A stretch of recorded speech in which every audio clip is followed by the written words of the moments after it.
So at the beginning of these notes, I gave you some well-known series, and the sine x has a well-known series that looks like this. Okay, so it's going to be an alternating series. It's going to have odd terms, okay, and odd powers. So this series, this just happens to be a well-known one, and this series converges for all real values of x. So how can we show that this is the case? Okay, so what we want to do, and since this doesn't have endpoints, we won't have to test endpoints. Really, we should just get our radius to be infinite. So we're just going to apply our ratio test. Okay, so we're going to go to limit as n goes to infinity, and this becomes -1 to the n plus 1, x to the 2n plus 3 over 2n plus 3 factorial over -1 to the n, x to the 2n plus 1 over 2n plus 1 factorial. Okay, and we want to know where this ratio test is going to be less than 1. So to do this, we want to group the terms. Okay, so I'm going to group my -1s. N goes to infinity. Okay, so I'm going to end up with -1.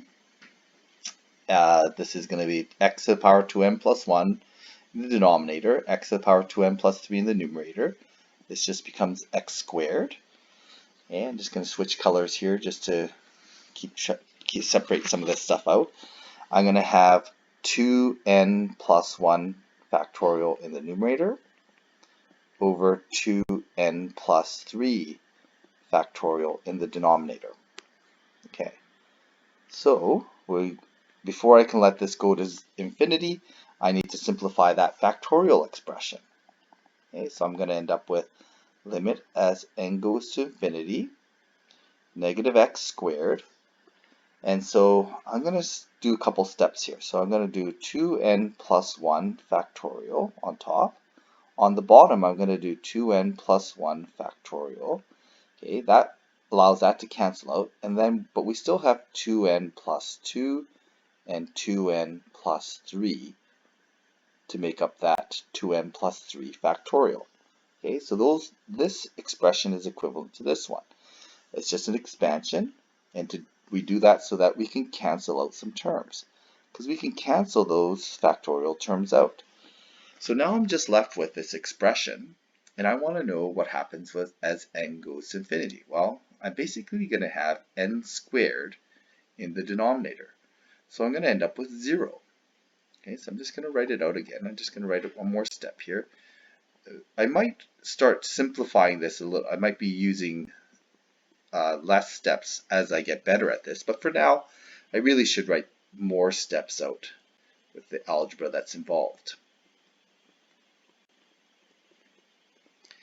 So as I let n go to infinity, well, this is going to be basically -x squared times 0 is less than 1. Well, all values of x are good for this. Okay, anything times 0 is going to be 0. It's going to be less than 1. So all values of x, okay, all values of x satisfy this inequality.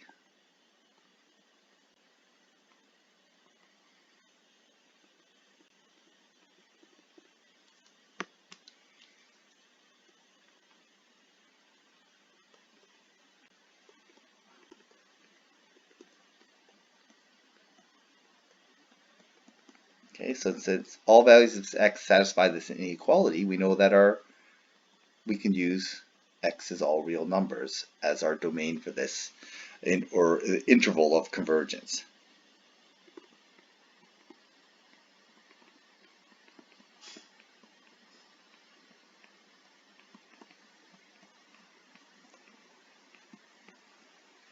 So basically what that means is that this series expansion, this polynomial series expansion, will calculate values of sine x for any x. Doesn't matter the domain for the entire domain of sine.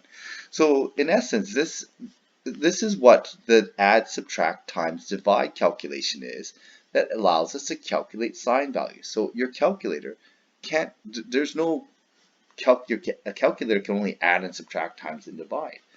And this is what your calculator does. Computers will use this series expansion to generate decimal values of sine x, because that is, it needs these types of calculations to be able to do it. Otherwise, there is no calculation for sine x. Okay? We'd have to measure and make a chart, and the chart is only as accurate as our measurements are going to be. This gives us an infinite degree of accuracy.